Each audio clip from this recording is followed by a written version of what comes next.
how Harry and Meghan plan to finally leave that mega deal with the streaming giant. Hi, good morning, Neil Sean here in the very heart of London. As ever, lovely to see you today. Yes, let's have a big wave.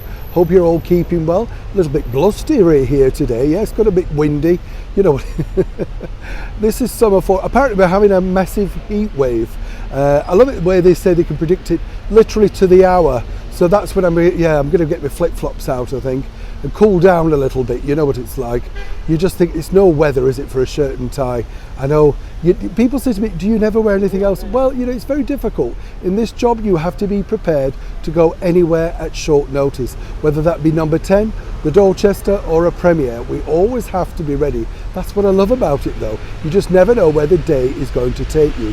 Back as ever, though, to your breaking roll story of the day. This particular story really is fascinating in itself, because when you think about it, you know, with Harry and Meghan, there was all this sort of massive fanfare, wasn't there, when they had all these big deals, you know, Spotify, Penguin Random House, Better Up, you know, Chief Impact Officer. It just seemed the money was rolling in for no apparent real reason, you know, and I'm not jealous of that. You know, I think hats off to them, really. If companies are stupid enough to give away money for very little in return, well, you know, wish we could all find some people like that, don't you? What I think's interesting now, though, is, of course, a couple of years down the line, people are asking questions they want to return. And as we've told you many times here on the show, it looks like pearls not found a home. Netflix, of course, have gone through a terrible pandemic. And obviously, you know, they're looking to try and recoup some of that money.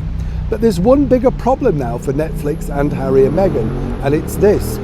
According to a very good source, and as ever, we have to say allegedly, they're now deciding to push ahead with The Crown even further. That is, of course, the hilariously infactual historical series that we all secretly like to watch and look at, but we know none of it's truly true. But what they want to do is this. It would be really for The Crown to carry on into the modern age, and that would include Meghan and Harry, their wedding and beyond. And when you think about it, it's good for them, you know. They know they're going to get a ratings hit. And when you think about those Lifetime movies that have made a lot of money for that particular company, you can understand once again why they've decided to go down this path. Right now, it's all very speculative and there's no firm, concrete plans because, of course, you know, they've got to get the scripts. And it's a little trickier, isn't it? Because there's a lot more people still with us than there were with the previous incarnations of The Crown. But according to a very good source, this has really made Prince Harry and Meghan Markle incredibly annoyed. As ever, we have to say allegedly. This would be because it's a sort of an infringement of their privacy. But if you take it from the other side of Netflix, they've got to somehow claw their money back, haven't they? I mean, so far, all they're seeing for their money is a documentary about the Invictus Games. They've obviously passed on Pearl, and there's nothing more forthcoming. Apparently there's some kind of reality TV show, but really not necessarily for Netflix. So what they've actually done, when you think about it, Harry and Meghan, is scored a bit of an own goal, really, because they could cite that this is the agreement that they did, and it really wasn't to include their lives, their current or private lives. So this battle really could escalate very quickly. Now, obviously, it's bigger money for Netflix to carry on with The Crown, and less of a problem to run it right off or underwrite off the money they've given so far. Not the total money, but the money they've given so far to Harry and Meghan. So if you do underwrite that off and think, well, fair enough, then it leaves them carte blanche to carry on making money from their association.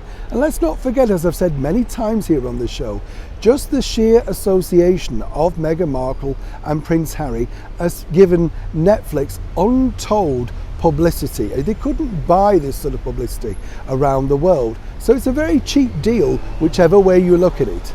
Yes, Harry and Meghan came out of it with some money, but of course Netflix can continue to make money for many, many, many years to come. Whichever way this goes, it's certainly not going to be pretty. Neil Sean in the very heart of London.